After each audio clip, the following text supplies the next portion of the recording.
will know, or Sue, whichever one of you it was, this has been recently raised in the media, and the question that's been asked is, are we dumbing down a generation? Measurements of achievement are many, and it really is important though, before we go and look at these, that you understand, that I understand the limitations of these measurements. They're blunt instruments. They do not measure differentiated outcomes. They're very limited for gifted and talented students in particular because of the ceiling effect. They don't test high enough for children who are well beyond their ceiling. There are also inconsistencies between teachers and schools, and we see that with national standards, we see that with internal assessments within CEA. The methodology for how we determine how students progress varies greatly, again, amongst individual teachers, amongst schools. And additional learning support during testing may or may not be adequate, may or may not be appropriate, may or may not be available. So it's important before we look at these that you understand there are limitations, and I acknowledge those limitations. However, the PISA results for 2015 state, clearly all countries and economies have excellent students, but few have enabled all students to excel. The divide between rich and poor countries is starting to narrow, which is good news. In the recent New Zealand Herald article, Professor Emeritus Warwick Ely challenged the decline in internationals testing. Here's what the Herald reported. In the 15-year history of participation in PISA, the Program for International Students Assessment, New Zealand's average score for maths has dropped more than any other country, down 42 points. We're closely followed by Australia, down 39 points. Our average for reading has dropped by 20 points. A steeper fall than in other countries other than Britain, Australia, and Iceland. In science, while we've had some ups and downs, our average is down 15 points since 2000. This is just one example of the overall decline in international assessment for New Zealand. So let's look at what's happening in this fall at the top. These are the headline results for PISA 2015. And some of these, although it's PISA 2015, it does look backwards at the 2000 to 2012. Our top performers in at least one subject dropped from 21% to 20%. It's not a big drop, but hang on. Our all-rounders, those students who have high scores in at least all three areas of the test, mathematics, reading, and science, declined from 8% to 6%. Our advanced readers, between 2000 and 2012, declined from 19% to 14%. Our mathematics performers declined, our advanced performance declined from 7% to 5%. And our science declined from 18% to 13%. It's the trend, not the level, that matters. That's the main concern that we should have. Approximately 500,000 students in 72 countries take part in PISA, or took part in PISA in 2015, and here in New Zealand, over 4,500 students from 183 schools took part in the study. So it's not a small-scale study. And PISA does assess those three areas, reading, mathematics, and science. John Hattie said in another article that I'll refer to later, in the New Zealand Herald on the 18th of March, I think it's complacency. We've sat back on our laurels, and indeed we have. But the PISA tells you something a little bit different, which is interesting. So if you dig deeper into the PISA, it's a huge study.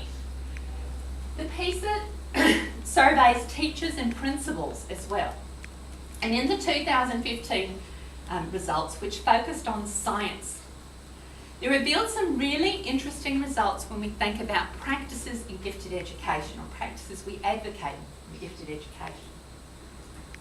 Students in schools in New Zealand who offer science competitions score 36 points higher in science.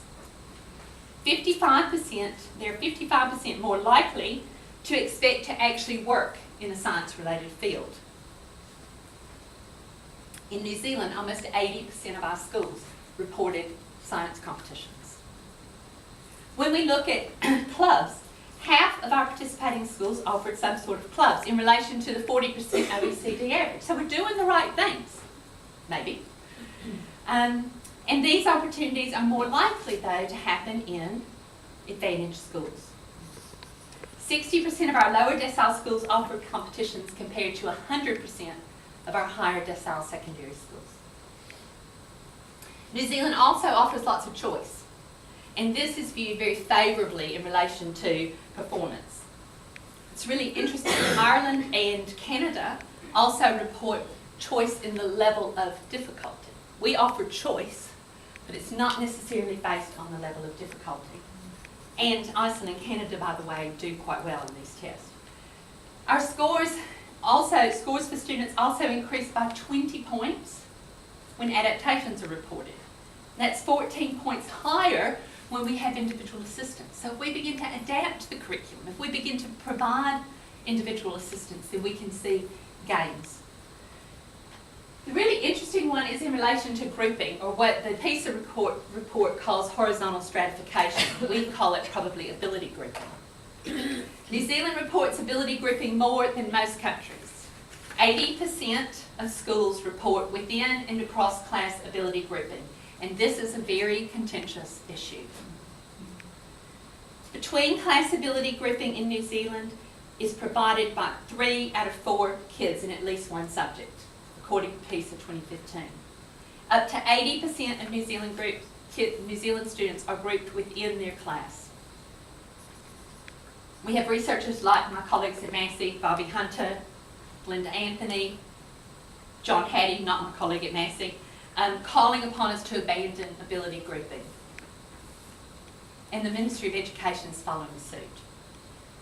This is contradictory, though, to the 2016 study in the United States of America, which examined over 170 studies on ability grouping, 125 studies on acceleration, and concluded that the benefits of within-class grouping and cross-grade subject grouping and specialist gifted and talented programs were positive for gifted learners.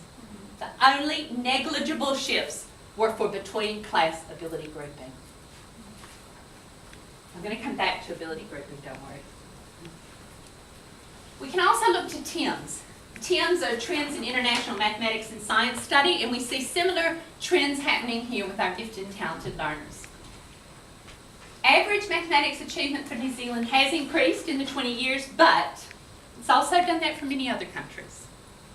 And our mean is the lowest mean in English-speaking countries. Now, I'm not talking about gifted kids, I'm talking about in general. We have the lowest mean in English-speaking countries. That's why, yep, it's higher than 13. That's what the ministry likes to tell you, but read the next line. Significantly lower than 33 countries. 26% of our New Zealand students are considered high achieving. 12% of our Maori, 9% Pacifica, 37% Asian are high achieving, and 6% are considered advanced. When we look at the percentage of advanced students in countries like Singapore and Hong Kong, we see the results of 45 to 50% advanced. The UK reports 17% advanced learners. The US reports 14% and Australia reports 9%. 16% of all New Zealand students are low achievers according to the TIMS. In high-performing countries, the highest performing countries have more than a third of their students identified as advanced achievers. These are not good results for New Zealand. All right, we can dig deeper again. Go back to my ability grouping friends, my anti-ability grouping friends.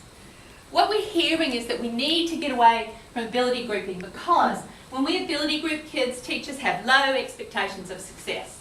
And yet, our teachers in the TIMS reported, the principals, 90% of the principals reported, we have high, very high expectations for our kids in New Zealand.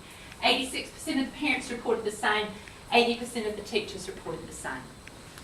So I think there's a bit of let's throw the baby out with the bathwater happening here. We really need to examine why it is teachers have low expectations of some kids and high expectations of other kids, whether they're gifted or not. Grouping is a practice. It's just one practice of many. So we've got to say, what's going on with these groups? Why don't our kids have visibility? I won't say much about this, but national standards. National standards is another place where we really begin to see invisibility. Everyone in this room, I'm sure, knows that our government chose to say that you could report kids at the standard, below the standard, well below the standard, and above the standard. There is no reporting of well above the standard in this country expected by our government. To make matters worse, when the government reports its headline news, everyone is at or above the standard. There is no differentiation whatsoever of kids above that standard or well above that standard. And so you have mums like Janine Logan, who as far back as 2011 was saying, there is no further learning. School have used it as an excuse to do nothing. He's already where he needs to be by the end of year 6, so there's no need to worry about his learning. He's doing okay. He isn't learning in class because he can already do it. So remember, children have a right to learn. When we look at our national standards results, it's not a pretty picture either for anyone in this country. There's been no movement there's no movement to be identified as well above the standard. We know that to begin with. And we know the reporting includes, it just collapses all of those together. There's been a 1% increase in standard performance since 2013. Pacifica students had the greatest increase, at or above. We don't know if they were at or above, but at or above the standard, compared in the last 2 years across all 3 subjects. So Pacifica students' achievement was 2.4% higher than 2015, sorry. Maori achievement in 2015 was 0.6% higher. And that's actually the same as our total achievement across all groups of learners in New Zealand.